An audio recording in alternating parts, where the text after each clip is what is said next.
Well, tonight we explore the implications of the Israeli airstrikes and President Trump's warning with two experts. They are Professor Ashraf, a world politics analyst joining us from Cairo, and Mark Toth, a national security foreign policy expert joining us from Washington, D.C. Thank you very much, both of you, for being here with us. We'll start with you, Professor Singer. What does this warning from Trump, do you think, signal about the administration's stance on Iran at this critical moment? Yeah, Trump and his administration is pretty under huge pressure from what happened that Iran retaliates severely towards Israel. This is basically part of it is a strategy and it's foreign policy to protect Israel from any kind of threats, Israel will face. But Netanyahu really accepted the risk and he made a very serious decision to attack Iran, but that level of retaliation is pretty huge from Iran. So what the message that President Trump is really sending, that is, Iran, can't really retaliate more and giving, Israel, what we call, different area of threats. But we understand clearly that United States need really to deliver a deterrence message to Iran by warning if you guys, gonna to be more severe towards Israel. So Trump aims to deter Iran from further retaliations or escalation. Second, pressure again will keep pressuring for nuclear deal, even if Israel, what we call violate, the ongoing negotiation between Israel and between Iran and United States. But still, Trump is hoping that Iran will come back into a nuclear agreement, trying, to finalize that deal that he was really announcing during his campaign that he's the only person that can make it. So pressure also that kind of regional war risk, if it's gonna to be increasing, this is can really send different messages for the regional allies like Gulf states. Okay, well, let's bring Mark Toth in, and let's remind ourselves of the kind of threats that Trump has been making. He said there's already been great death and destruction, but there is still time to make this slaughter, with the next already planned attacks even more brutal, come to an end. Iran must make a deal, he says. There is nothing left, and save what was once known as the Iranian Empire. What do you make of Trump's warnings and threats, Mark Toth? On Qnews, essentially what Trump was trying to do was get back in front of the curve. He'd fallen somewhat behind it. I think he was caught off guard by how quickly Israel decided to act. And Israel, in terms of its own messaging that I've seen in Washington, has been trying to convey that, hey, Trump was part of this. He was part of a scheme to get the Iranians to buy into this, and he played a part. I think there's probably a little bit of an off-ramp for Trump to get behind Israel in the actions that they've taken. Time will tell. The history books will have to write that. I can only read the tea leaves. But I think we've quickly gotten past where Trump's statements about Iran pursuing a peace deal in terms of the nuclear program, we're past that. Israel has achieved too much in the first 2 days of this war. We're now into the third of it. They have effective air control of Western Iran, especially over Tehran when they want it. You've got Netanyahu just before he came on here making statements that they're going to start attacking regime targets inside of Tehran. So I think this is bigger than just the nuclear program at this point. I think it's also about regime change. And I don't think Trump's going to get ahead of that anymore in terms of some kind of peace settlement. He may try, but I doubt it. And as long as the U.S. public perceives in general that Iranians are attacking Israeli civilians, they're not going to be behind any kind of cessation of hostilities. They're going to want Israel in their minds to complete the job. But that's, my perspective. I'm looking at it from a Washington, D.C. point of view. So just to stay with you for a moment, Mark Toth, are you saying that Trump was seeking a deal with Iran and really was not on board with the Israeli strikes, may have found out at the last moment, but he certainly wasn't asked permission. And then after the strikes had happened, tried to afterwards say that he was a part of it all along and stuff, so that he didn't seem weak. Is that the scenario you think probably is most likely? I do. I mean, think of Trump as being a waiter trying to deliver two difficult trays to a table, right? He's trying to balance that. He certainly had the intel to know that Israel was getting closer and closer. And I do believe that there was ample communication between the IDF, the Israeli Defense Forces, and the Pentagon in terms of what they would do, how they would do. They just didn't give him the exact timing of it, and they didn't give him the exact nature of it. So I do think that he was somewhat caught off guard. But I also do think there was a concerted Israeli effort to try to allow him to save some face here by saying that he was part of this scheme, if you will, by creating disinformation for the Iranian regime to fall victim to, and that they thought they had time. And I think there's some credence to that. You know, this is a deep game. We're going to have to sift through it from an history standpoint. But, you know, you did have Israel fainting a lot here. They convinced the key commanders of the IRGC and the military in Iran to get into one site where they were able to eliminate and decapitate them. And so some of Trump's statements, you know, were useful in that regard.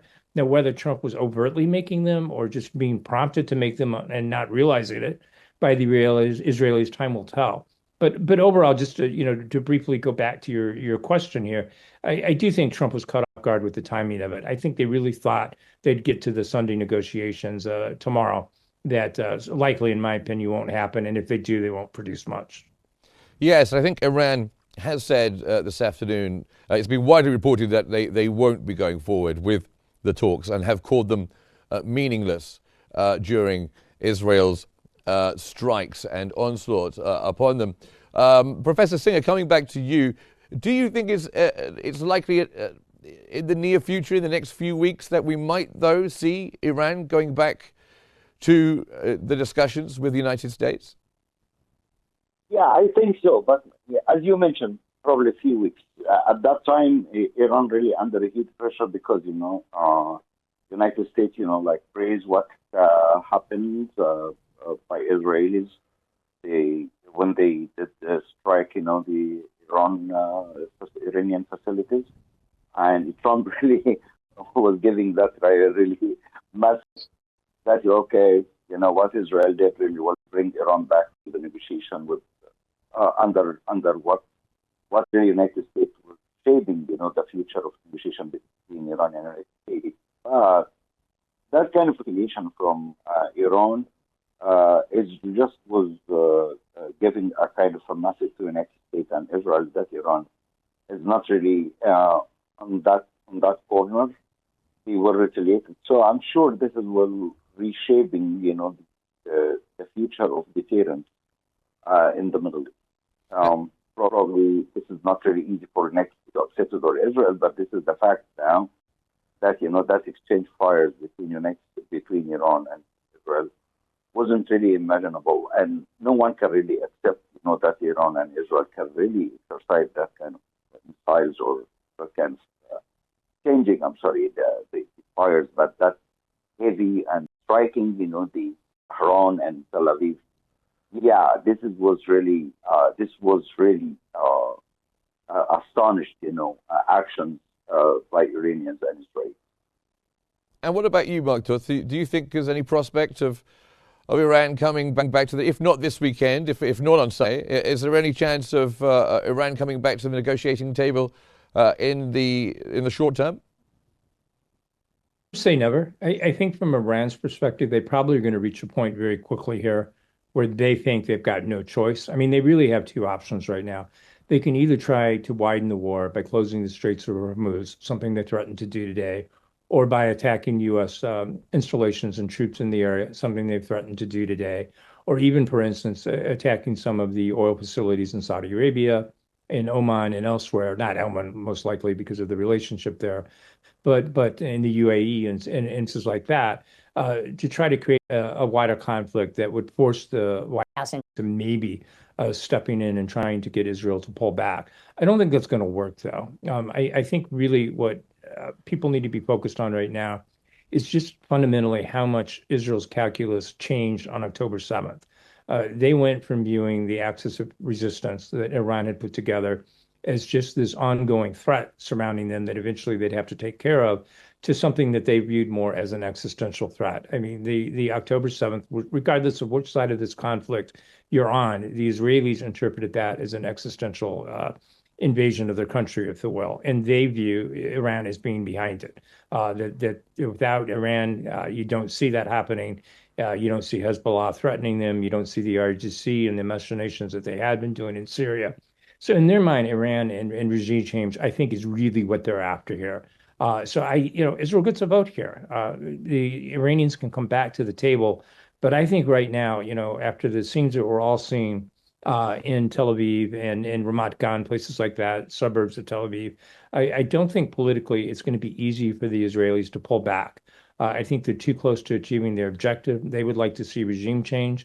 Now, there was very close partnerships between Israel and Iran before the mullahs came into power in 1979, and there's a lot of goodwill there. And just as in one last quick example here, in answering this question for you, the commando actions on the ground, the infiltration of drones inside of Iran, was all because Israel has great ties through its Mossad to a lot of Iranian groups that want to see regime change as well. So I really think, without trying to be too predictive here, but I do think we're headed towards Israel demanding some kind of regime change. It's not going to be enough just to get rid of Iran's nuclear capabilities. Professor Singer, Mark Toth says this is going to continue because Israel are too close to achieving their goal of regime change in Iran. Do you think that is a close prospect? When you analyzing, the Israeli foreign policy or by the military actions, it was clear that was the plan. Collapsing, the regime of in Iran. Probably this is one of the objectives that Israel would like to achieve. But Iran regime is not really easy to be collapsed, for many reasons. Backing China and maybe Russia, some other, countries in Asia, they are still, seeing Iran as a survival, after, all that number of years under huge pressure or financial pressure from different administrations, where they seized the Iranian assets and seized the Iran economy. But one really was really in trouble of understanding, troubling me to understand the mixed messaging while calling for diplomacy by Trump. But Trump really didn't really give a clear message if we really adopt diplomacy while Israel is preparing for the military actions, and that level of trust is really concerning my best understanding about Iran in future. So or understanding the Iran actions or Iran foreign policy. So we understand Trump's style. Put pressure first, deal later. But in that kind of, but in violating, the region, or violating that step by Israelis, when they entered, picture now, or entered that scene, they changed, the game. Now it's just seek for tat. This is one of the problems. I think one thing is really important is coming, that the rule of Jordan and Egypt, for example, they are working now behind the scenes to cool that tension between Iran and Israel, and I think this is the most important now, that we need to cool that tension now. We shouldn't really be waiting, because these guys, it seems to me, like so angry from each other, and they are accepting the risk. And I think the role of the third party should be presented clearly, either from United States or China or Russia or regional power like Egypt or Jordan.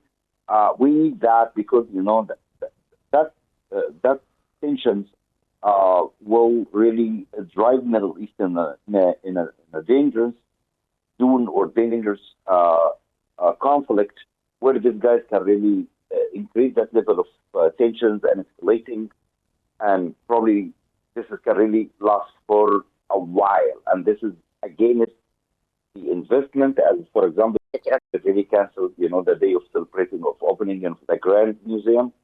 It seems to me this tension gonna to hurt, the trade and the tourism, Okay. and for the region. Okay. So this is not serving the interest of the region. All right. Well, I'll bring Mark Toth back in.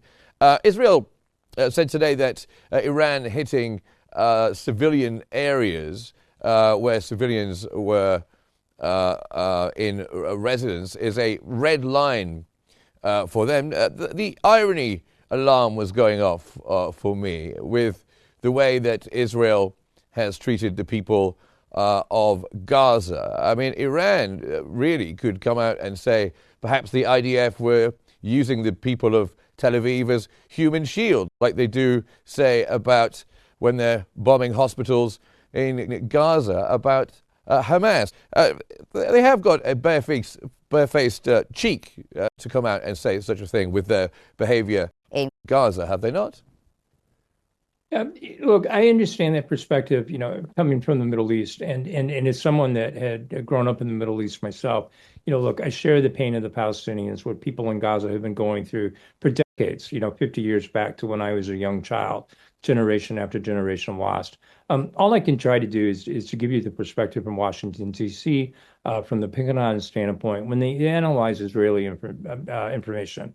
Israeli strikes inside of the Gaza Strip, and they look at the details involved, and they use even the Hamas provided numbers. You're still coming to a 1-to-1 ratio in terms of enemy combatants and civilians being harmed, killed, or sadly killed. That's better than the U.S. has ever produced in any war that we've been involved in by a factor of at least 4. Typically, that number is 4-to-1. So, from a Washington, D.C. standpoint, if Iran is hoping that that's going to gain them currency, probably not. It's just not something that's going to resonate with people on Capitol Hill, with the senators and the House that will be the key guys deciding, in terms of pressuring Trump to continue support for Israel. So, well, I certainly understand that, and I get the pain that many people across the Arab world feel for the Palestinians and the Gaza Strip. I just don't think that's going to be a persuasive argument for Iran to carry at this point in time. And we're just beyond that. I mean, Israel at this point is in control when they want to be. The skies over Tehran. And if your regime in Iran, no matter how in control you've been, since 1979, that's a scary place to be. That's new territory for Khamenei. And even his movements now are going to be difficult because he's never going to know when an Israeli F-35, a stealth fighter, is hovering overhead that could potentially eliminate him as the leader of Iran. That is true, isn't it, Professor Singer? How are things going to change in Iran, would you say? They've had much of their top generals, military personnel, people very close to the leadership wiped out, and they didn't manage to protect them. They must be very frightened right now, the people at the top, the president and the supreme leader. Yeah, Iran, was ready to recover, the loss of many generals and the top of leaders over there. And it seems to me like Iran probably didn't really predict that Israel really would attack Iran that by that level of with that degree of severity. So it seems to me like Iran recovery very fast, and it seems to me now that the people or the public opinion in Iran really supporting the current regime, even though we understood there is was a huge gap between what really the old regime since 1979 till now. They were not really on the same page. They open, Iran society for more freedom or just give the people some degree of freedom. I'm not saying, Okay. All right. Well, we've just got a minute or so left. So I'll bring you back in just for a final word, Mark, if you could. Are there major problems through this conflict for the interests of the United States in the Middle East? Mark Toth. Yeah, I'm sorry. Yes, on a temporary basis, it's a great question. On a temporary basis, yes, there are. Trump was really hopeful of building upon the Abraham Accords. He wants to see the economic development of the Mideast, not just to the benefit of the U.S., which I know is what he talks about, America first, but it also would be very beneficial to Egypt and other countries in the region because the petro oils aren't going to last forever. That region needs to develop more. And it would be to the great advantage of the region to get past this. In the long term, I don't think so. I think there's an opportunity here for the Mideast. Things get a lot better if Iran, in the current regime, I don't mean the Iranian people. They're great people. I grew up with many Iranians, fantastic people, more than capable of handling their own affairs. But if they can get past that, if they can get past the mullahs, the control, the support of terrorism, et cetera, then I think the Mideast gets a lot better. And I think it's a lot better if Saudi Arabia doesn't feel threatened. It's a lot better if the Houthis aren't being funded and given supplies that affects Egypt's trade through the Suez Canal. And I think it gets a lot better for places like in Lebanon that can reassert control and not have to worry about ceding its power to Hezbollah because of our IRGC involvement there. So short term, yes to your question. Long term, I think there's opportunity. Well, thank you very much, both of you, for joining us here on Q News. Professor Singer, world politics analyst, and national security foreign policy expert Mark Toth. Thank you very much, both of you gentlemen, for joining us here on Q News.